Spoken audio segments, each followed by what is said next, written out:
bem-vindos a mais um Primeira Pessoa pela sua TV Brasil Pantanal. Hoje nós vamos conversar com alguém que conhece muito profundamente a capital desse estado, Campo Grande.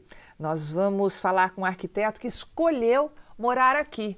Ele vem do Nordeste, ele nasceu em Alagoas, foi criado em Pernambuco e escolheu morar em Campo Grande, veio para cá na década de 80. Eu estou falando desse professor, mestre, um querido amigo, Ângelo Arruda. Tudo bom, Ângelo? Tudo bem, Carmen. Prazer estar aqui com você. Prazer enorme te receber. Você é um cara que eu acho que o programa não vai caber. Opa! Tanta história que o Ângelo tem para contar. Ângelo, você é um arquiteto apaixonado por Campo Grande. Sim, eu fiz uma opção.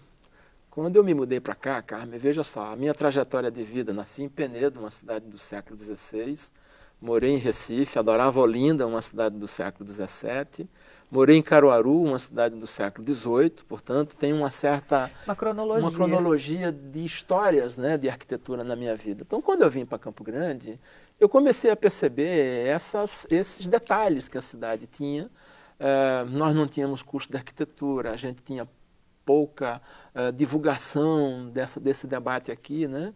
E eu fui me aproximando disso. A cada dia que se passava, eu juntava coisas, eu fotografava a cidade com amigos, né? E chegamos a fazer aí muito trabalho, né, durante essa minha trajetória de vida aqui.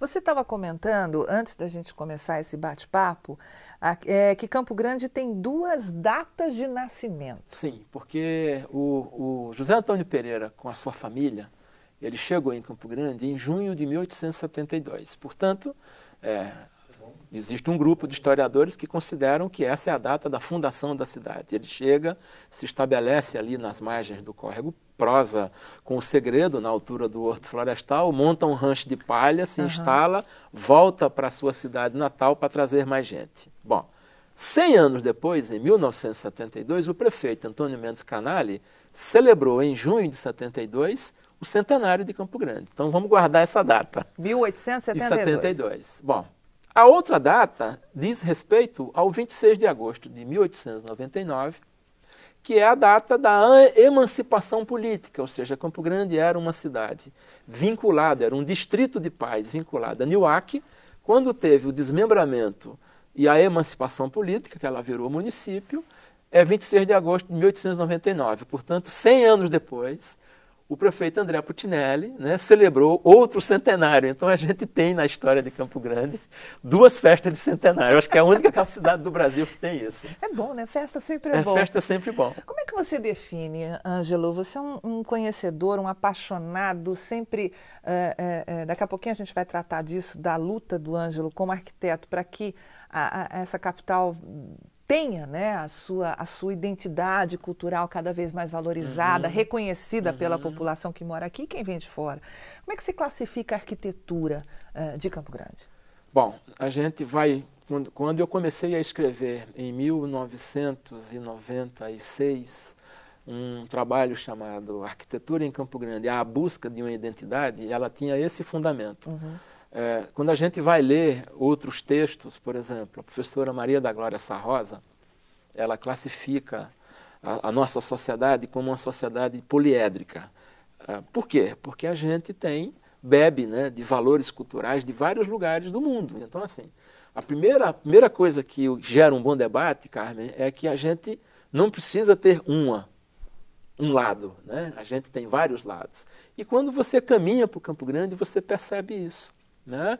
Existem elementos que aparecem para a fotografia da arquitetura que vão demonstrar os mais diversos momentos que a nossa cidade atravessou, desde o final do século XIX, com os edifícios que não existem mais, que eram edifícios que só têm registros fotográficos, até passando pela Casa Pensão Pimentel, a Morada dos Baís, que é do começo do século XX, até a última obra de arquitetura contemporânea que está presente na cidade, um edifício que tenha vidros coloridos. Então, assim, a gente vive, né, momentos de identidade a partir do momento que eu tenho que identificar o grau de relação daquele edifício com a cultura daquela época. Então, não dá para dizer assim, Campo Grande tem uma identidade arquitetônica ou tem uma identidade cultural. Nós temos várias identidades geradas, não é ruim.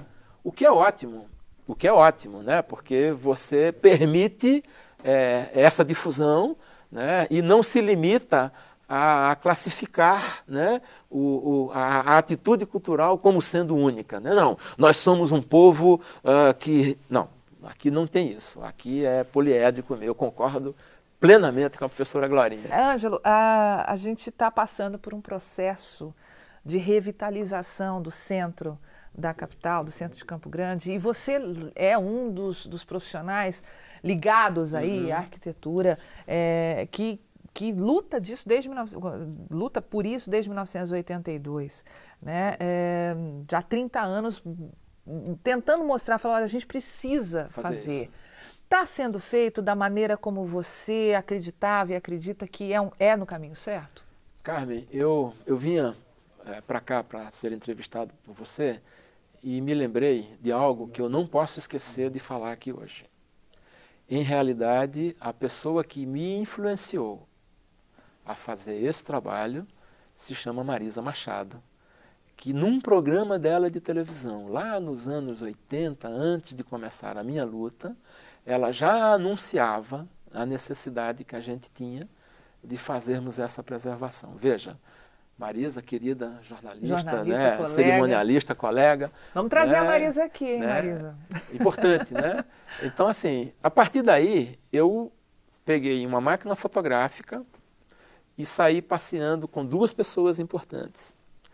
O Eudes Costa, que era irmão do Celso Costa, que faleceu 2 anos depois, e o arquiteto Francisco Medeiros Chaves, que não mora mais aqui. Celso, que é o atual conselheiro federal do CAU-MS. Né? Então, o irmão dele, o Eudes, saía comigo, né? O Eudes morava na Nova Campo Grande, eu ia na casa dele, pegava o carro e nós saíamos com a máquina fotográfica de papel, registrando a arquitetura antiga de Campo Grande. Então eu fui percebendo, né? A gente juntou isso e chegamos a fazer uma exposição, né? Chegamos a criar um grupo de estudos chamado ARCO, Arquitetura do Centro-Oeste, voltada para resgatar exatamente esse patrimônio. Eu tenho uma fotografia do Museu José Antônio Pereira, de 1982, que eu acabei publicando num dos meus livros, né? Que ele estava lá, olha, a gente entrou, pulou a cerca, ele estava largado, jogado. Entendi. Né? Então, assim, já não era daquela época essa vontade. Então, hoje, é bastante importante na minha vida profissional ver que, né, há uma intenção da Prefeitura, né, do Planurb, de retomar esse assunto, ainda que, né, o que apareceu depois que foram retirados os letreiros das lojas comerciais não tenha mais a riqueza e a pujança da arquitetura que eu tinha registrado lá em 1982. Mas eu tenho muito orgulho de fazer parte dessa luta. Voltamos daqui a pouquinho com o arquiteto Ângelo Arruda, ele que foi presidente da Federação Nacional dos Arquitetos e Urbanistas por 5 anos. Ele viajou o Brasil inteiro, conhece esse país de norte a sul, de leste a oeste. Daqui a pouquinho mais Ângelo Arruda aqui pra gente. Até já.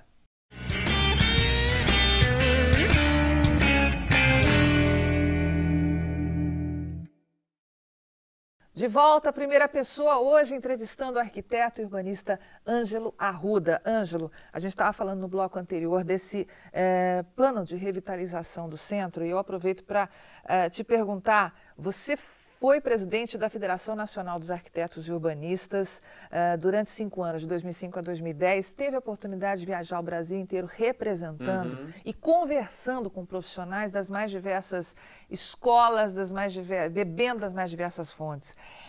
Trazendo essa experiência que você teve para a nossa realidade aqui em Campo Grande, aproveitando que nós estamos no meio do aniversário da cidade, e Campo Grande passando por essa revitalização. Apesar de a retirada dos letreiros, dos painéis de publicidade de frente, na fachada das lojas, da gente ter passado por esse processo de pulverização, né, dessa arquitetura ali no centro, Campo Grande se mostra como hoje?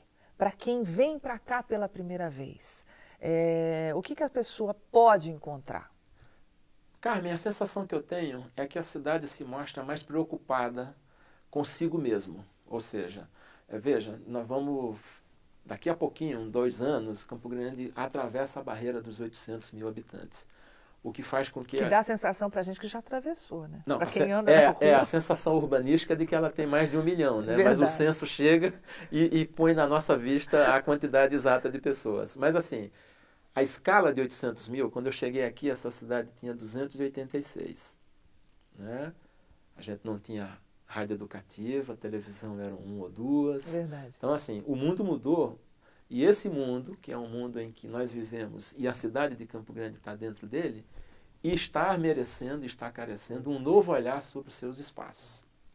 Então hoje, e você me disse isso, como eu viajei o país inteiro, fui de Manaus a Porto Alegre, de Rondônia até Recife, eu te digo com toda a absoluta certeza, as cidades que prepararam-se para esse processo e que revitalizaram os seus edifícios e os seus espaços, estão hoje usufruindo desse benefício, dessa atitude que foi tomada. Exemplo, Belém.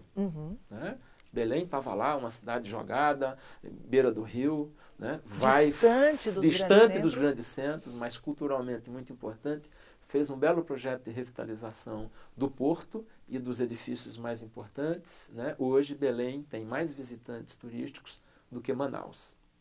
Ganhou de Manaus. Né? Cidades como Cuiabá, aqui a nossa vizinha, né, que também adotou um programa de revitalização da área central há 10 anos atrás. Hoje você vai na Rua do Meio, na Rua de Baixo, na Rua de Cima, que são as ruas centrais, você percebe isso. Então, assim, nós estamos começando. Né? O prefeito Nelsinho, sua equipe, né, tomou o cuidado de fazer o plano de revitalização com o jeito campograndense de ser, né, e não com o jeito paulista de ser. Eu faria do jeito paulista. Né? Como é que é o jeito campograndense de ser? Um pouco mais de cuidado, conversando mineiramente com as pessoas. É mais mineiro? É mais mineiro. Alá José Antônio Alá Pereira. José Antônio Pereira. Né? Quer dizer, lá em São Paulo, o Kassab pegou, deu 24 horas para todo mundo tirar. Aqui o prefeito dá 90 dias, depois mais 90, quer dizer. Né? E mesmo assim, a gente ainda encontra, né, algumas atitudes. Né? Não, eu não estou sabendo. Quer dizer, não dá, né, Carmen? A gente tem que estar no século XXI. Nós estamos no século XXI. As cidades brasileiras precisam se modernizar. Né, precisam enterrar os fios elétricos no chão, precisam colocar o Arilex no centro da cidade para todo mundo, precisa urbanizar o centro, precisa florir o centro para que as pessoas... Humanizar para que as pessoas voltem a caminhar na cidade e não sejam simplesmente compradores. Por que a gente gosta de shopping? Porque a gente tem conforto, segurança. Exatamente. Você tem uma decoração bonita que te atrai. Por que não fazer isso ao ar livre? Mas você vai em Bauru, tem um centro bacana. Você vai em Florianópolis, tem um centro bacana. Né? Assim, cidades que eu já frequentei, né? que absorveram essa tática. Então, assim, revitalizar o centro é mais do que mexer com as fachadas dos edifícios. É isso que eu estou te dizendo. Os novos arquitetos, aqueles que passam por você na Universidade Federal de Mato Grosso do Sul, né, já estão saindo com uma visão diferenciada em quê? Um novo olhar para onde? Um novo olhar ambiental. Um novo olhar sobre... Sustentável.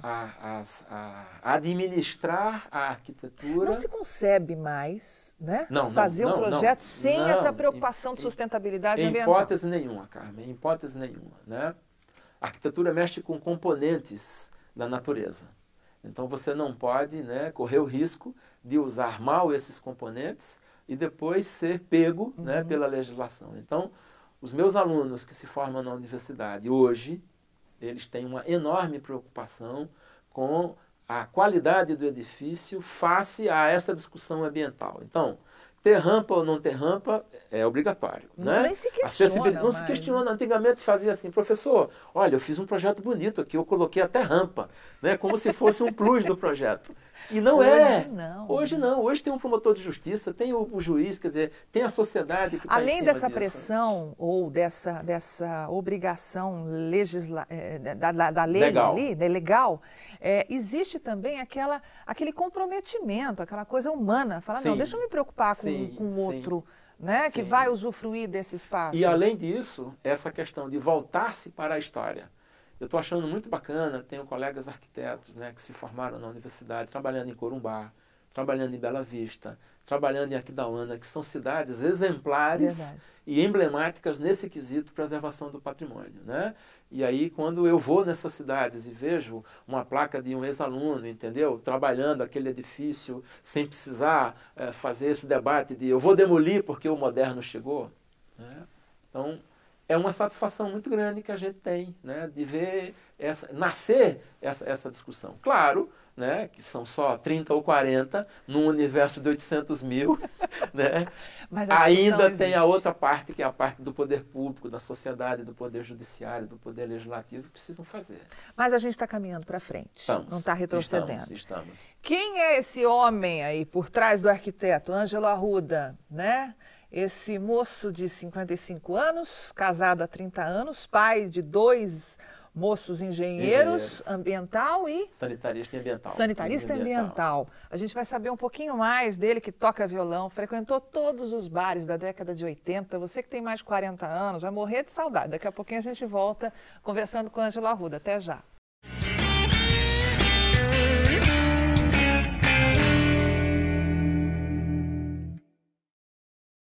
De volta à primeira pessoa, nesse terceiro e último bloco, conversando com o arquiteto e urbanista Ângelo Arruda. Ângelo, você está com 55 anos, casado há 30. Com a mesma mulher. Opa! Receita para isso, tem? Tem. Qual é? Respeito absoluto pelo outro. A gente vem de uma geração que curtiu muito os anos 80 muito. Aqui, né? Nós somos jovens, tá, gente? Jovens dos anos 80, 80, 90. Barzinhos daquela época. Vão matar de saudade o povo acima dos 40. Ah, eu e todos os colegas, né? Almir Sater, Paulinho Simões, né? Celito, que era meu bando aqui nos anos 80. Isso, você chegou, já pegou Cheguei violão? Com 5 dias eu já estava inserido nesse grupo aí. No já bar, no grupo no de... Café Society, o bar do Reinaldo, na rua Gente. 13, esquina com a 15, né? Tinha Paulinho, Celito... Panificadora Carícia, né? Onde tocava o William, o homem orquestra, ele tinha um órgão que tocava Mercedita maravilhosamente. As pessoas paravam na esquina, né? O carro parava para ver o William. A mãe dele era dona da pensão popular que ficava do outro lado, né? Então, no Café Society eu conheci o grupo musical do qual eu me filio hoje nessa cidade. Mas a gente tinha, Carmen, ó, o Bar da Tia, na Afonso Pena, com o Rio Grande do Sul, onde todo mundo se encontrava no domingo. O bar do ex-vereador Elias Dib, Transi Shop, que ficava lá na Vila Carvalho. Só para falar, né? Afonso Pena, naquela época... Acabava na Ceará. Acabava na casa do Pedrociano. Na casa do ex-governador Pedro Pedrociano. Na Espírito Santo. Na Espírito Santo, ali. Dali para frente tudo era mato. Nada. Né? Então, só para situar... você ia de carro até a casa do Pedrociano, dava o retorno e voltava. E passava no Bar Elite, né? Nossa, na Afonso Pena com a Arthur Jorge. Todo mundo tinha que passar lá. Porque era uma esquina, você brigava para pegar uma mesa na esquina, né? Para você ser visto. Né? Veja, a nossa cultura é a cultura do footing. Lá atrás, nos anos 20, 30, a Praça Ari Coelho, né? As mulheres rodavam no sentido horário, os homens no sentido anti-horário. Se paquerando. Né? Se paquerando. Esse footing no automóvel, né? Você tem hoje a Afonso Pena, os altos da Afonso Pena, com a multidão de pessoas indo para lá, parar, abrir o carro, ficar escutando música e você passar de carro devagarzinho e ser visto. Quer dizer, Isto mudou. É uma atitude de Campo Grande, tem 80 anos. Não mudou. Não mudou. Né? Vocês acham que estão sendo modernos? Modernos, estão repetindo esse processo. Né? Lenine. Lenine na minha vida. Grande Lenine. Eu fazia arquitetura em Recife e o Lenine fazia engenharia elétrica. E nós nos encontrávamos na cantina da lanchonete, ele já diferente de todos nós, né? E sempre tinha um violão. E eu toco violão desde essa época, né? E aí a gente tocava violão juntos ali, 2, 3 músicas. Um belo dia, eu tinha uma amizade dentro de uma banda chamada Flor de Cactos em Recife. E essa banda convidou o Lenine para tocar, né? Num show no Pátio São Pedro, lá em Olinda, tal. E a partir dali eu fiquei, né? 77, 8, 9, quando eu me formei e vim para Campo Grande em 80. O Lenine foi para o Rio. Gravar o primeiro disco dele, Baque Solto e tal. Quando o Lenine veio a Campo Grande pela primeira vez, há anos atrás, que inclusive não teve show porque teve o equipamento elétrico pifou, então o transformador não funcionou e aí não teve show. E a engenharia elétrica dele não funcionou? Não funcionou. Era um show lá no Parque das Nações Indígenas, né? Uns 15 14 anos atrás, e aí eu me encontrei com ele, foi maravilhoso. Ai, que delícia. Né? Porque eu vim de Caruaru, eu saí de Caruaru para ir para Recife. Então as pessoas de Recife me chamavam de Caruaru. Ângelo, o Caruaru. Né? Então o Lenine se encontra comigo anos depois. E lembra de você como Caruaru, pelo amor de Deus, chegue cá. E eu já me encontrei com ele 5 vezes depois dessa data. Percorro sempre lugares onde ele está. Já fui a Bonito atrás de show dele, né? E ele é meu ídolo. Essa amizade, né? E amigo, amigo, né? Amigo. O encontro com Oscar Niemeyer, quando você foi levar o seu livro, né? Como é que foi esse encontro? Carmen, Quem é Oscar Niemeyer? Oscar Niemeyer, ele é o autor de todos os projetos que a minha geração de arquitetos dos anos 70, quando se formou, tinha as melhores relações. Então, eu era estudante de arquitetura em Recife, Oscar Niemeyer foi lançar o livro dele, A Forma na Arquitetura, fui lá para a fila com um papelzinho, ele deu um autógrafo, tem até hoje, né? Então, assim, ele é ídolo arquitetônico da minha geração. Quando eu vou presidir a Federação Nacional dos Arquitetos, né, eu tive a oportunidade de estar no escritório dele, né, para convidá-lo para fazer um projeto na Bolívia, né, numa articulação, na realidade era o Memorial Che Guevara, né, que a FNA, junto com o Congresso de Arquitetos Bolivianos, estava patrocinando. E fomos convidar o Niemeyer para fazer o projeto. E aí eu levei o livro que eu publiquei em 99, esse livro do centenário, que a primeira obra registrada no livro é exatamente o Colégio Maria Constância que ele projetou. E este colégio é importante na vida do sul-mato-grossense, do corumbaense e na minha vida, porque foi ele que me levou a Niemeyer. Né? E aí eu tenho uma foto bacana, entendeu? Que eu tirei com ele, com os amigos que estavam em volta, né? Ele hoje está com 103 anos. Que oportunidade fantástica, né? Poder encontrar com o mestre. Com o mestre no escritório dele, sentadinho, né? Ele lúcido, né? Com as fragilidades de um homem de 100 anos, mas com uma lucidez de conversar, olhar o projeto, né? E ter dado uma paradinha assim, e ele pensou... eu estou me lembrando desse projeto. Eu doei esse projeto, não foi? Eu não tenho, porque ele não tem o projeto nos arquivos dele. Quantas centenas, quantos milhares de projetos esse homem tem? E lembrou ali daquele pedacinho, né? Porque era o governador Fernando Corrêa da Costa, que foram ao Rio de Janeiro junto com o secretário de Educação, pediram ao Niemeyer para o Niemeyer fazer esse projeto. E ele lembrou disso. Graças a Deus. Oscar Niemeyer, comunista. Comunista. Como você. Como eu.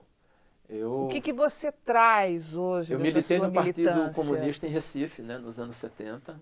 Votei em Marcos Freire, senador da República. Foi meu primeiro voto. Na realidade, o Partido Comunista estava na clandestinidade nesse período. Quando eu vim para Campo Grande, né, me alinhei aos colegas que hoje tenho, Fausto Mato Grosso, Marcelo, né, Barbosa. Haviam núcleos, né, do Partido Comunista em Campo Grande na clandestinidade. E quando o Partido Comunista, quando teve o movimento democrático brasileiro, a primeira eleição para vereador em Campo Grande, nós acabamos fazendo campanha para Fausto Mato Grosso e Marcelo Barbosa, que eram do MDB, porque o PCB não estava ainda na legalidade.